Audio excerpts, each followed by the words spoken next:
안녕하세요. 여유주입니다. 지난 시간 증산법중개에서 출간한 화한당실기 1장 유소시대와 2장 전주 노송동에서 일기초가 어떤 과정으로 시작되었는지 읽어드렸는데 재미있으셨나요? 화한당실기는 쉴 줄 모르고 불태워 올리신 일편 단심 밖에는 딴 마음을 가질 여가마저 없이 일심으로 일하여 오신 피맥 치는 사람으로 얽힌 화한당 선사님과 구암 정사님의 생애와 노정의 발자취를 기록한 경전입니다. 오늘은 3장 이기초 공사 금성곡으로 3장부터는 천지 어머니이신 정시 성모님께서 등장하시는데 지상에선 도수에 의하여 어쩔 수 없이 초라한 삶을 살다 가셨지만 천상에선 얼마나 파워 있고 카리스마 넘치시는지 느낄 수 있습니다. 그리고 왜 정시 성모님을 증산상제님의 정음정량이라고 하는지도 이해할 수 있을 것입니다. 지상에선 오남매를 낳으셨음에도 상제님과 정시 성모님은 견우와 직녀처럼 늘 떨어져 외롭게 사셔야 했지만 천상에선 두 분이 늘 다정하게 함께 다니시니 이보다 더 아름다운 부부가 있을까요? 그럼 3장 이기초 금성곡 시작하겠습니다.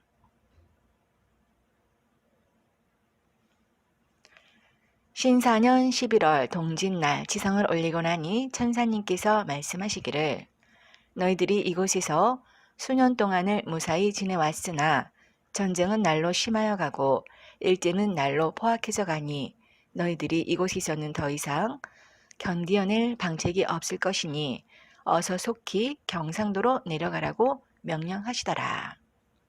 그러나 모아놓은 돈 한 푼 없이 부녀를 데리고 고향이라고 찾아든다면 환영은 고사하고 과를 면치 못할 것이 분명한 일이라. 방책을 세우지 못하고 5달을 그냥 지내고 말았더니 심중의 불안함이 이루 헤아릴 수 없는 데다 급기야는 명령 개시도 중지되고 주위의 모든 사람이 약속이나 한 듯 한결같이 우리를 미워하고 이르는 곳마다 봉변을 당할 뿐이다. 그러자니 자연생계 또한 막연하지 않을 수 없더라.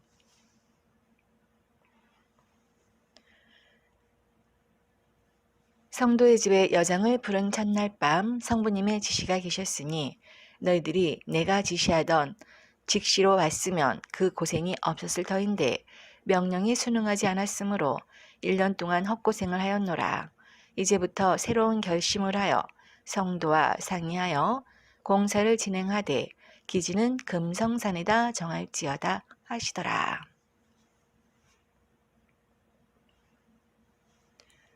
금성산은 경북 의성군에 소재하고 있어 영천 이씨의 대문중이 수백 호를 이루어 세도가 당당한 곳이라. 그 안에 들어가 제방공사를 받들기가 여의치 않을 뿐 아니라 또한 기지를 얻기도 어려운 것이라는 생각이 들었으나 매사 성부님께서 친히 도우시는 것을 자각하여 마음을 바로잡고 성도와 의논하여 금성사나 동리와 훨씬 떨어진 곳에 정할 것을 결정하고 현지에 나가 두루 답사한 바 금성골에 이씨 문중에서 세운 용문정이 있는데 그 옆에 농막 한 채가 있어 수년을 비워두었고 곁에 또 한 채에는 산지기가 근 10년 동안이나 살며 산을 보고 농사를 지으며 있는 것을 알 수 있게 되었다.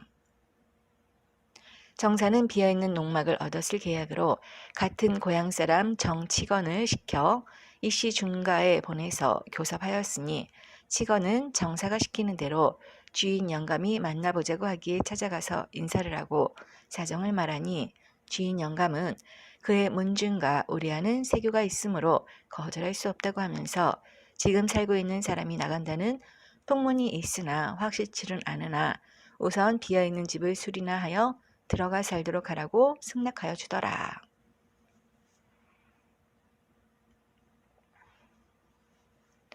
그날 밤 성도집에 돌아오니 성부께서 또 명령하시기를 경준의 가족을 데려다가 12월 26일에 입택하라.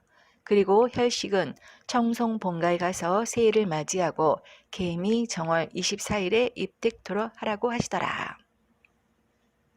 며칠이 지난 뒤 금성골에 가보니 농막에 사는 사람이 나가지 않고 살고 있으므로 하는 수 없이 농지를 반씩 나누어 소작하기로 계약을 하게 되니 그들과 이웃에 산다면 공사 진행 중에 일어나는 여러 가지 기적적인 일들에 대하여 의심을 품어 소문을 퍼뜨리지는 않을까 하는 염려도 있었으나 다른 방법이 없었다.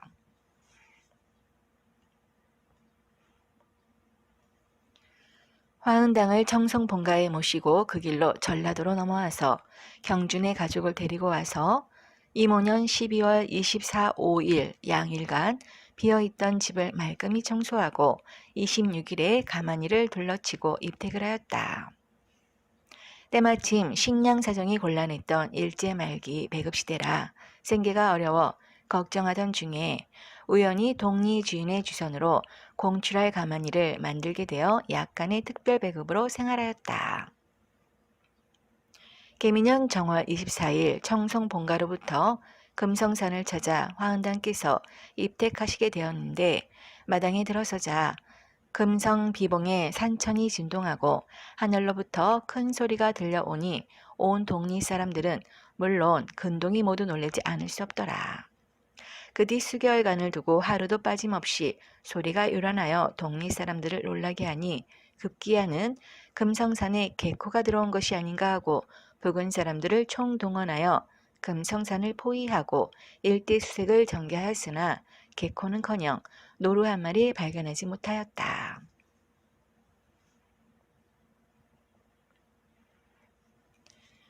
그때 배급쌀 4마를 준비해온 그들의 점심을 우리 집에서 지어주었는데 그날 밤에도 역시 소리는 여전히 울려오고 마을 사람들은 더욱 이상히 여길 뿐 어찌된 일인지를 몰라 궁금해하였다. 선사께서 입택하시도록까지 이웃 농막에 사는 산지기가 이사하지 않고 있었음에 선사께서는 놀라면서 천장지비의 신비한 공사를 진행하는데 그 사람들이 바로 문전에 살게 되면 여러 가지로 지장이 있을 것이라고 걱정하시어 저녁 진지상을 올리고 입택 고요를 하니 성모께서 하강하시야 말씀하시기를 너희가 큰일 났구나. 동리에서 일마장이 훨씬 더 떨어진 은벽한 곳이라야 공사를 받을 수 있을 것인데 보아하니 너희 집 앞에 옛날부터 살아나온 사람들이 지금까지 이사를 하지 않았은즉 공사에 지장이 많을 것이니 그들을 딴 곳으로 이사를 보내도록 해야 되리라. 그러나 너희는 누구를 대할지라도 덕을 잃어서는 아니 될 것이니 앞으로 그들을 대할지라도 혼연하게 하라. 모든 것을 내가 알아 처리할 것이니 오는 2월 20일까지만 기다려보라 하시니라. 그 뒤 명령대로 혼연하게 하는데 과연 2월 20일 식전에 동리 사람 10수명이 와서 이삿짐을 저 나르는지라. 뜻밖의 웬일이냐고 물었더니 그렇게 되었습니다. 이삿짐을 모두 지어 보낸 다음 서서히 말씀드리고 떠나겠습니다 하기에 경주 형제로 하여금 이삿짐 나르는데 조력토록 하니라. 이윽고 산지기 네가 하는 말이 당신들이 온 후로는 웬일인지 밤으로 무서워서 지낼 수가 없었나이다. 그전에는 10년을 살아도 무서운 일이 없었는데 금성 비봉에서 새벽마다 천둥 소리가 요란스럽게 울리는 곳은 고사하고라도 밤이 되면 큰 호랑이가 문전에 와서 소리를 지르는가 하면 바윗돌이 들썩들썩하도록 시동소리가 요란하니 도저히 견딜 수가 없어 어젯밤에는 그만 대소변도 나오지 못한 채 방 안에서 치르고 나니 하루가 여삼추라 배를 짜다 말고 오늘 새벽에는 동리에 내려가서 우선 방 한 칸을 얻어 택일할 것도 없이 도망치듯 이사를 하게 되었으니 그리하시오 하며 농사와 농업까지 다 버리고 가니 모든 일이 이와 같이 경험이 있는지라 우리는 속으로 놀래며 즐거운 마음 그지없었다.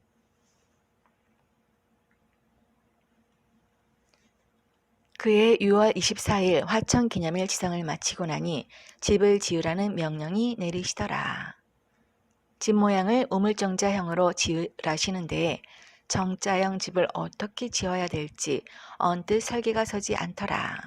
그러나 좌우간 제목이나 구하여 놓고 목재를 구한 다음에 성주할 날짜는 임박해 오는데 도무지 설계가 서지 않아 골몰하던 중 하룻밤은 잠을 자지 않고 연구에 연구를 거듭했더니 정자를 두고 그 둘레 사방을 막으면 삼삼은 구로 아홉궁이 되는지라.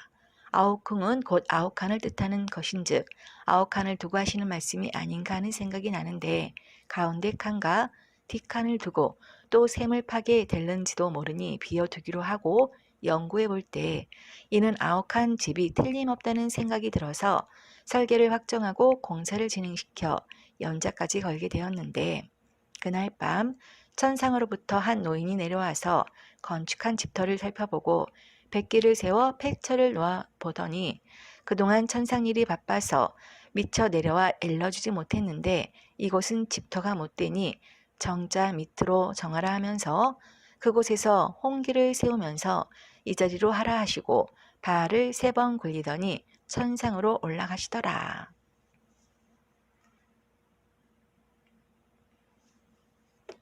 그렇지 않아도 어려운 가운데에서 진신간력하여 근근히 집을 다 얽었는데 이제 와서 집터가 부당하니 그 자리를 옮기라는 지시가 내리니 어이없는 마음 울고만 싶었다. 그때는 태평양 전쟁도 종전을 앞둔 마지막 고비에 접어든 때라 곳곳마다 선제의 공출이 심하여 제목 구하기가 몹시 어렵게도 되어서 도시에서도 건축을 중지하는 형편이었다. 이런 어려움 속에서 주인 영감의 주선으로 어렵게 금성산에서 제목을 구하여 조립하였는데 이제는 다시 사정할 수도 없을 뿐 아니라 집을 짓다 중단하고 터를 다시 잡아서 옮긴다는 것도 어려운 일이어서 어이할 바를 모르는 채 아침에 목술의 작업을 중지시키고 홀로 정자에 올라 아득한 정신을 수습하고 앉아 있는데 오전 10시쯤 되어서 주인댁에 하인이 찾아와서 하는 말이 사랑 영감님께서 오늘부터 집 짓는 일을 중지하도록 하라 하시면서 정오에 이곳에 나오시겠다고 그 뜻을 속히 전하라심으로 왔나이다고 하더라. 정사 하인을 대하여 오늘은 목술이 쉬는 날이라 기다리고 있겠노라고 전하라고 일러서 보냈다.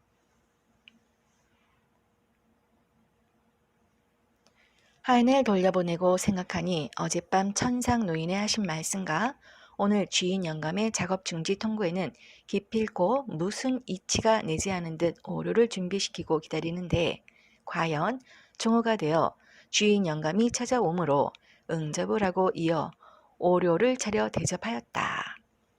주인 영감은 곧 무슨 말을 하려다가 차마 어려워 못하겠다는 듯 몇 번이나 망설이고 나더니 겨우 입을 열어 말하기를 내가 구함에게 간절히 할 말이 있으나 말하기가 난처하다고 하기에 그러실 것이 없노라고 하니 사실인즉 이 터는 벌써 오래전부터 종종의 경영 예정지로 되어 있는 곳이며 원래는 타인에게 허락할 수 없는 기지였으나 세월도 분분한 이때 마침 구함의 청이 있어 예정지를 타처로 정하고 승낙을 했던 것인데 어젯밤에 이상한 동기가 있어 나로서는 도저히 이 터를 내어줄 수 없게 되었네.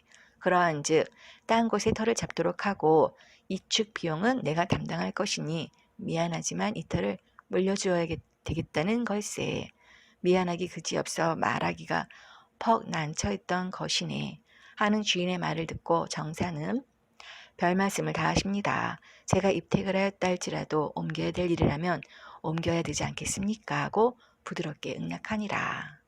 이에 주인 영감의 심정도 명쾌해진지라. 즉석에서 정사를 이끌고 새로운 기지를 찾아보자고 하여 수개처를 돌아보고 난 뒤에 전날 밤 천상의 노인이 홍기를 세워 보인 곳에 가서 폐처를 놓더니 이 자리는 옛날에 진주강씨 한 분이 명품을 데리고 와서 자기 선영의 모지로 하겠다고 거액을 주겠다는 것을 허락하지 않고 지금까지 보려던 터인데 가연 터는 임자가 따로 있는 것이라고 하면서 집 세울 터와 날까지 잡아주고 가니 전날 밤의 일을 생각할 때 신기하고 영험스럽기 그지없더라.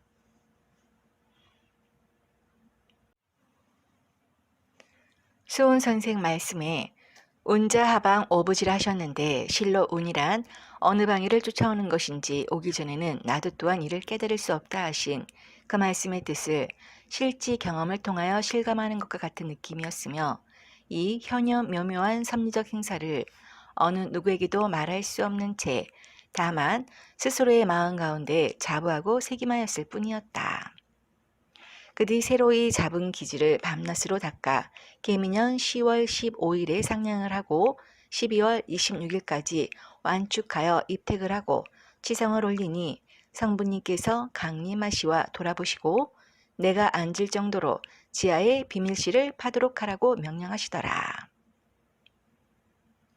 명을 받들어 밤을 이용하여 굴을 답하고 나서 예를 올리니 성부님께서 다시 하강하시어 말씀하시기를 기틀을 튼튼히 짜고 마루를 잘 놓도록 하라. 그리고 한편 병 밑으로 문호를 내어 왕래하되 외인이 보아도 표가 없게 하고 후원 산 밑으로 연속하여 한 칸을 더 파도록 하라 하시니라. 하명하신 대로 공사를 끝마치고 갑신년을 맞으니 성부님께서 또 하강하시와 잘 되었다고 칭찬하시고 나서 이미 파고 나오는 김에 한 칸만 더 파라고 하시니라. 이와 같이 수차에 걸쳐 한 칸씩 파라고 명령하심에 우리는 그 명령대로 행하여 지하실은 어느덧 길이 6칸이다. 중간 좌우로 한 칸씩이라는 어마어마하게 넓은 방이 되었다. 뿐만 아니라 그 지질은 단단하고 철분이 섞여 있어 무너질 염려도 없었으며 습기도 없는 데다 드나들어도 의복에 흙도 묻지 않는 깨끗한 방이 되었다. 그 안에 칸칸이 나무기둥을 세우고 마지막 칸은 길이와 넓이를 9자로 하여 옥경대라 칭하고 사방에 미닫이를 달아 바닥에는 마루를 놓아 오색으로 단청을 한 다음 성부 성모님의 영상과 국조 당군의 영상을 모시게 되었다.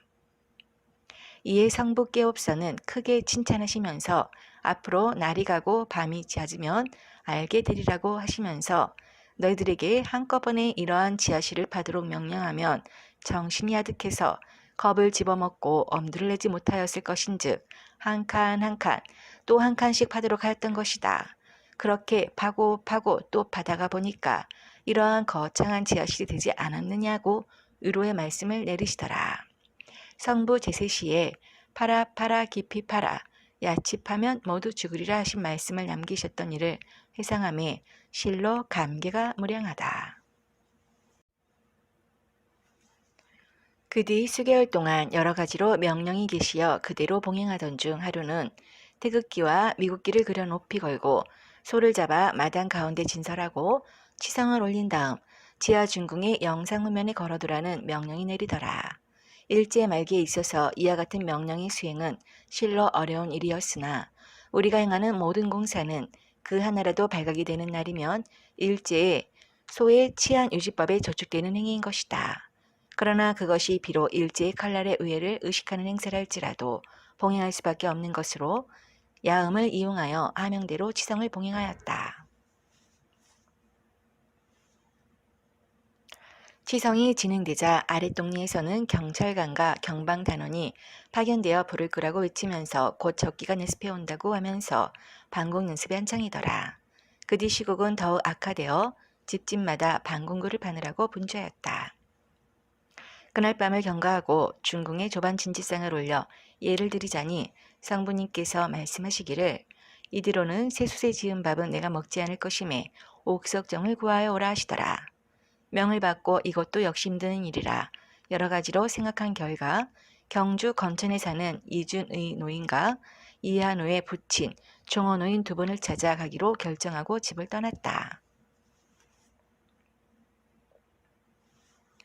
현무경은 구할 수 있었으나 옥석정은 구할 방법이 막연하여 종호 노인에게 명령 내용을 말씀드리고 조력하기를 청하였더니 둘이서 건천에 사는 준이라는 노인을 찾아가 서로 상의하자고 하여 다음날 건천을 향하여 한우의 집을 떠나니라.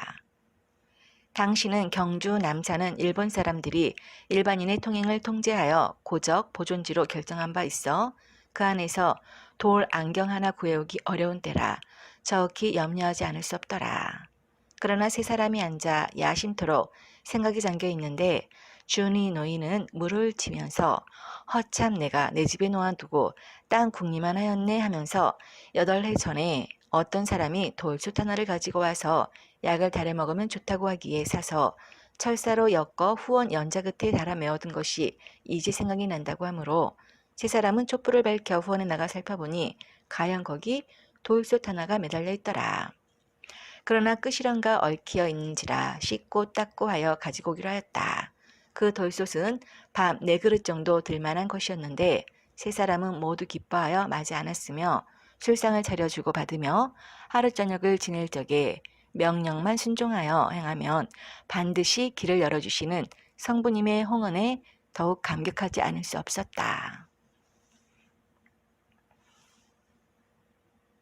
이튿날 준이 노인과 동반하여 집으로 돌아와서 현무경과 돌솥을 영상 앞에 올리니 현무경은 보관하고 솥은 곧 진지를 지어 올리라고 하시므로 그대로 봉행하였던 바 다시 말씀하시기를 너희들이 다시 할 일이 있으니 시키는 대로 하라. 이제는 나의 최고를 찾아와야 할 것이니라고 하시더라.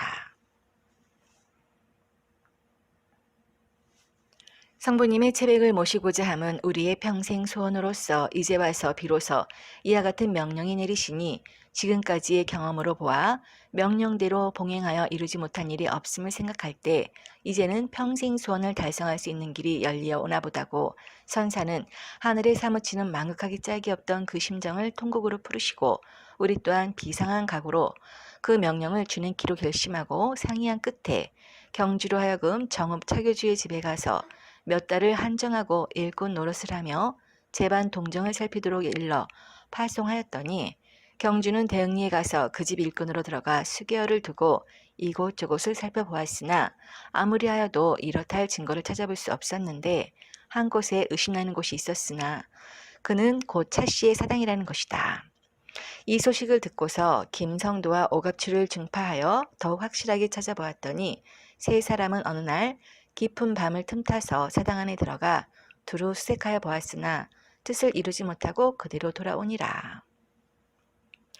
집에서는 틀림없이 채백을 모시고 오리라는 생각으로 의감은물이며 신발, 재떨이, 세숫대야 등 일체를 준비하여 대기하고 있었는데 세 사람이 허행하고 되돌아오니 모두 정신이 암암하고 맥이 빠져 넋을 잃은 채 중궁에 들어가 엎드리니 성부님께서 말씀하시기를 너희들이 아비 뼈골을 찾지 못하였으니 중궁 동편에 빈소를 차리되 온나무 칠성판에 글을 쓰고 의복 을습을 을려 모셔놓고 너희들은 복을 입어 상주 노릇을 하되 빠짐없이 진지상을 올리고 애곡하라 하시더라. 이에 우리들 일동은 하명하신 바를 존행하는데 성부님께서는 종종 천지신명과 더불어 현연한 공사를 행하시더라.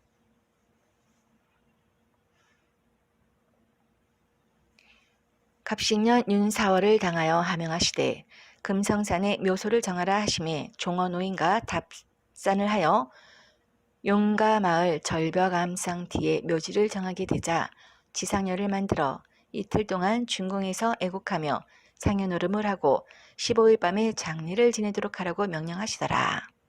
우리는 중궁 내에서 아름다운 꽃상여를 만들어 열사흘 날부터 주야로 상여노름을 하게 되었는데 밖으로 탈로 될까 두려워 지하실 밖에는 보초를 세워 이 예식을 거행할 때 외인들이 마당까지 드나들고 간청 사람들로 내항하였으나 다행히 밖에는 소리가 들리지 않아 무사히 마칠 수 있었니라. 보름날 밤이 되어 상여를 메고 산상에 올라가게 되는데 상여 전후에는 도령 영상을 세우고 운상 소리를 하라는 호령이 나리어 종어 노인이 앞소리를 매기고 일동이 받으면서 용가마 밑에 도착하였는데 그 앞으로는 절벽이라 도저히 운상을 할 수 없게 되었더라. 이에 짐을 부리고 상여를 내려놓은 채 등산할 수밖에 없다고 생각하자 계속해서 운상하라고 하시기에 어쩔 수 없이 그대로 계속하였는데 혼자서도 올라가기가 힘든 지형임에도 평지와 다름없이 운상할 수 있었으니 실로 기하고도 놀랍지 않을 수 없더라. 이와 같이 하여 산에 다다라 장자의 평장으로 장례하고 모두 무사히 집에 돌아오니라.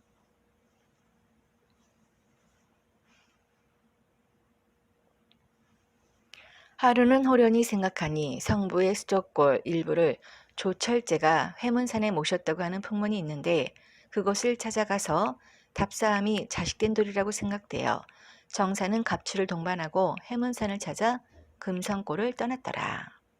해문산에 당도하여 산지기를 찾아서 물으니 아무개의 산소인데 묘도 이미 파버리고 위토도 팔아갔노라고 한다. 그러나 그 묘자리나 알려달라고 하여 동리 맞은편에 있음을 알아내어 두 사람은 무슨 치약이나 하는 것처럼 가장하고 갱이를 돌려매고 가보았더니 3, 4년 동안이나 발주하는 적도 없는지라. 묘를 파기 시작했으나 동리가 바로 보이기 때문에 얼마 파지 못하고 망설이고 있자니까 난데없는 안개가 서리더라.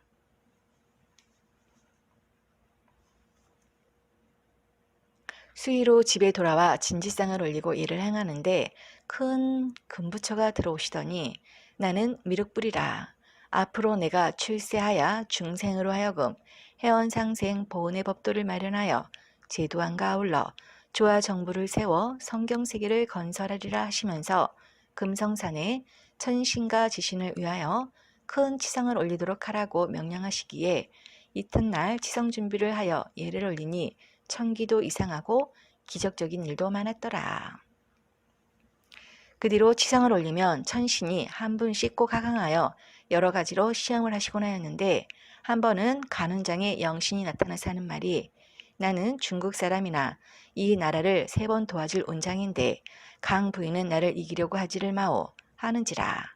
선사 대하여 말씀하시되 이 자식아 낯짝은 대추빛 같은 자식이 무슨 잔소리야. 일본 사람들이 네 나라를 쳐들어가니 너희 집이나 가서 돌봐라 하시니 운장은 허 웃으면서 작은 책으로도 천사님의 딸이라 다르다 하며 농담을 하기도 하더라.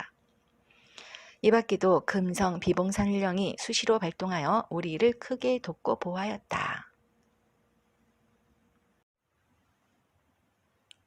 네, 3장은 여기까지만 읽어드리겠습니다. 본 실기에 선우가 도착된 곳도 있으며 또는 이야기가 어려운 점도 있으나 한마디에 줄이거나 보탬이 없이 사실 그대로를 기록하였으니 신기에 관한 일이라 이해가 잘 안 된 점은 생각을 깊이 하여야 알 수 있으리라고 생각하며 화한당 실기를 대략 마무리하니 독자 제의는 유의 경독하시기 바라노라는 글이 화한당 실기 마지막에 있으니 이 점 참고하시기 바랍니다. 감사합니다.